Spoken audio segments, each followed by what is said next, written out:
How are you? It's good to see you. Good to see you, Rowan. Gerry Doherty, master of, in my book, master of the English language, master of music, and the former doyen of the media arena in Newry Institute those years ago. And how long ago is it now, Gerry? It's at least 15 years ago, perhaps longer. My goodness.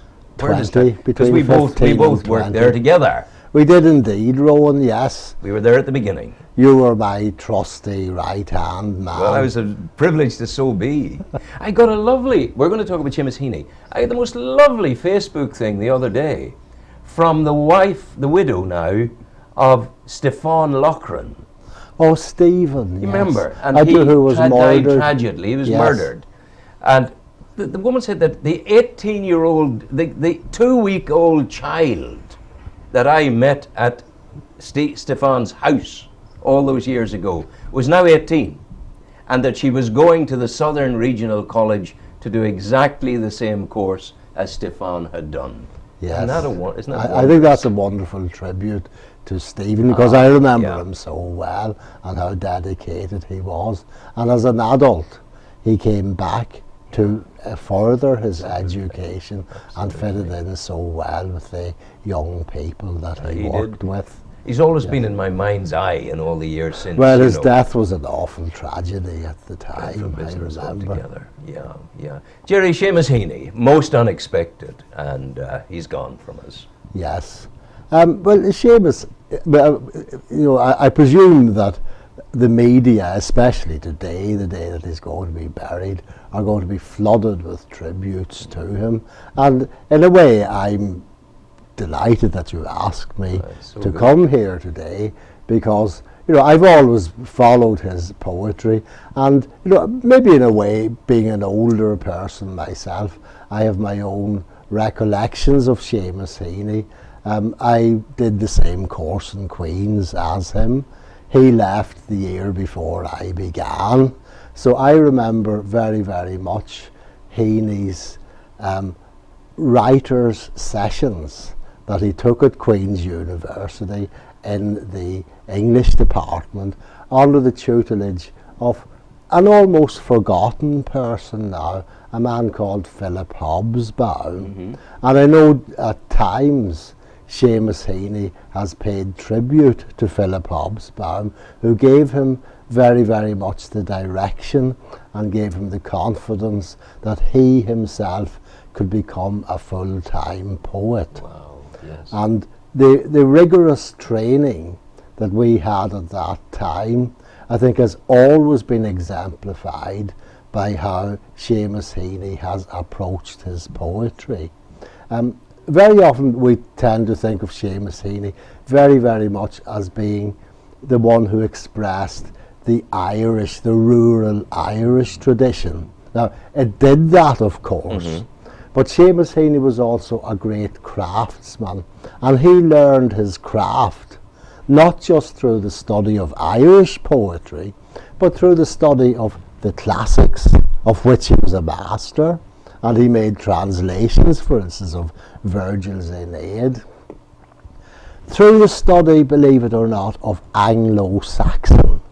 And I remember at Queen's University, in the English department at that time, Anglo-Saxon was almost the mainstay of the English courses, because the course that both Seamus Heaney and I did was English language and literature, and very often the emphasis was on the language and the origins of the English language.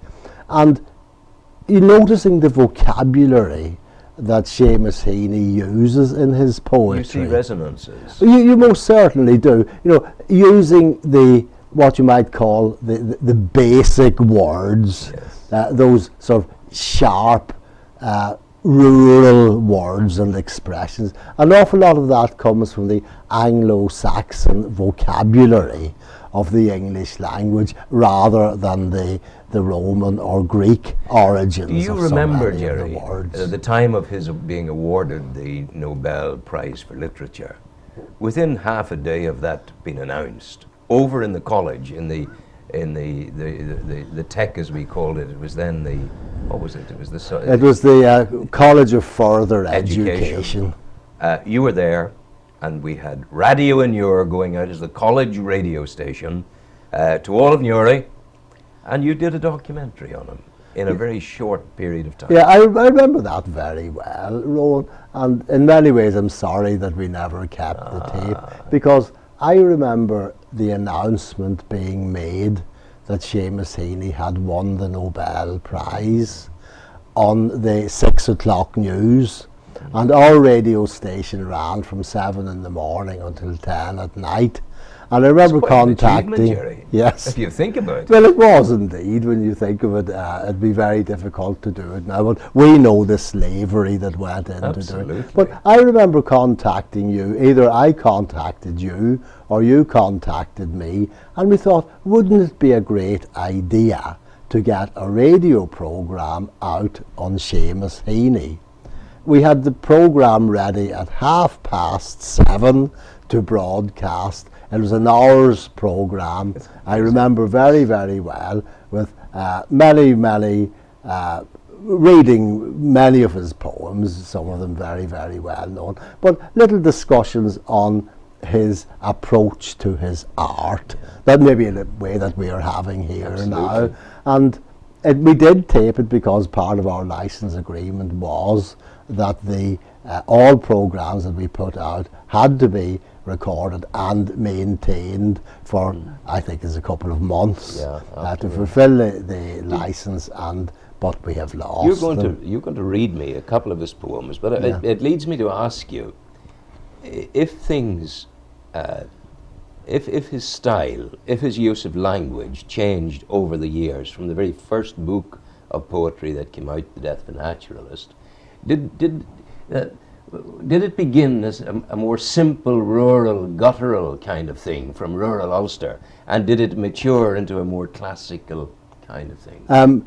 It certainly did begin with the sort of the rural Ulster type of dialect, but also it had the influences. He would use words and phrases that would have been heard around the countryside at the time, but he was at that stage when he began to write seriously, to write poetry, The Death of a Naturalist.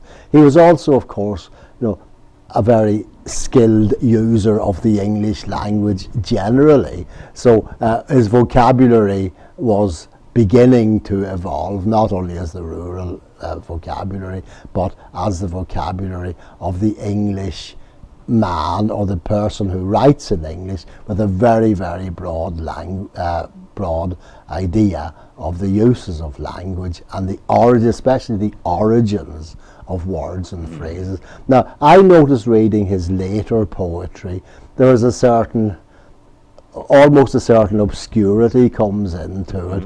He does choose words which are perhaps they sound unfamiliar to the ear, but in the context of the poem they are perfectly placed. Words like omphalos, for instance. Yes, that comes up a couple of times in his poem, and that is sort of the connection with the earth itself.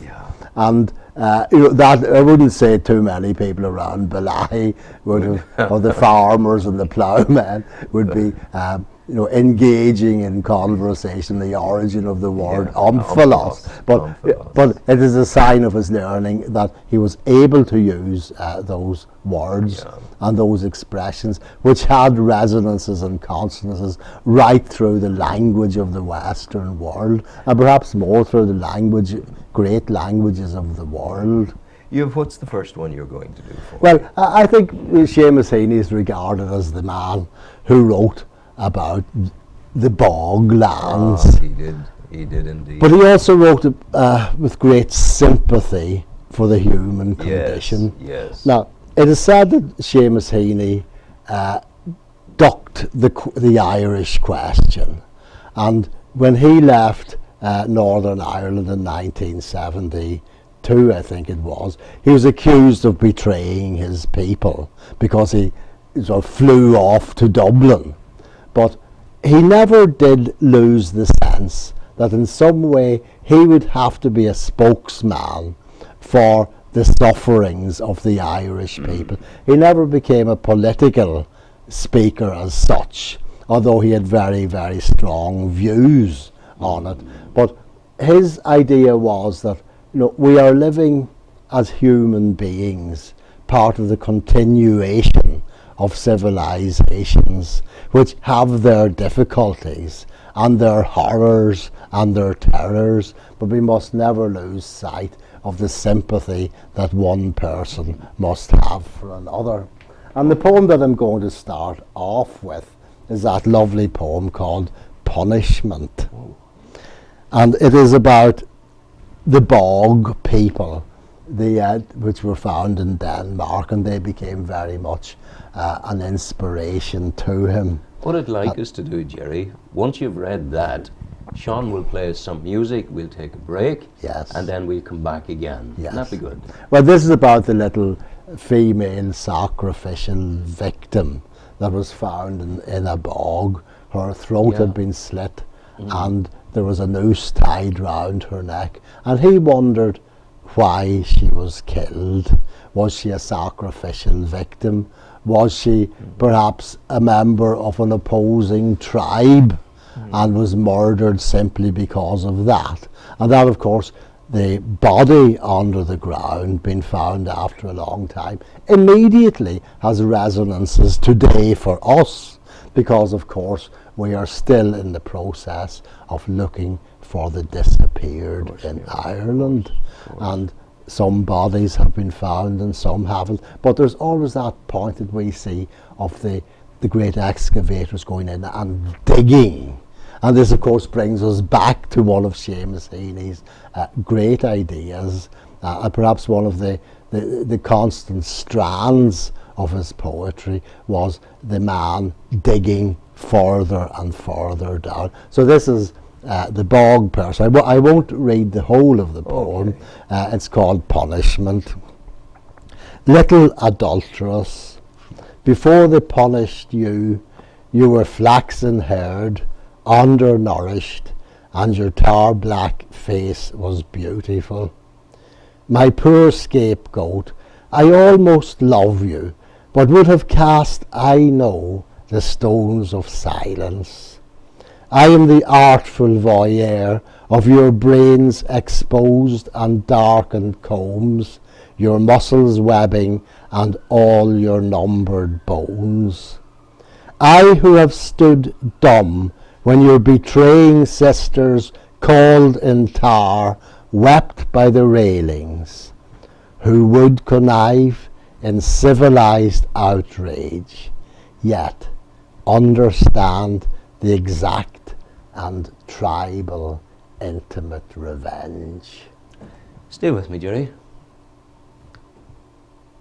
Amazing. Isn't that a powerful poem?